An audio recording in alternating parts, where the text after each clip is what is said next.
कराची जिला कोरंगी में अमन अमान की सूरत हाल अबतर। अवामी कॉलोनी में रेस्टोरेंट लूट लिया गया। 4 नकाबपोश डाकू की दिन दहाड़े बिला खौफ खतर वारदात।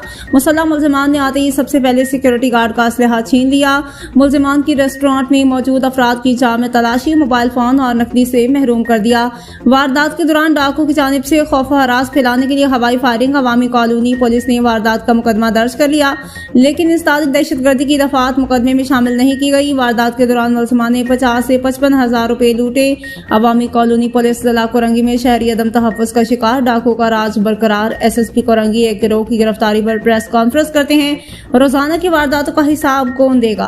क्या पुलिस सिर्फ फोटो सेशन तक महदूद है? मुल्जिमान की गिरफ्तारी कब अमल में आएगी? अवामी कॉलोनी और गिरदनवा में स्ट्रीट क्राइम की शरह में तशवीशनाक हद तक इजाफा सामने आया है।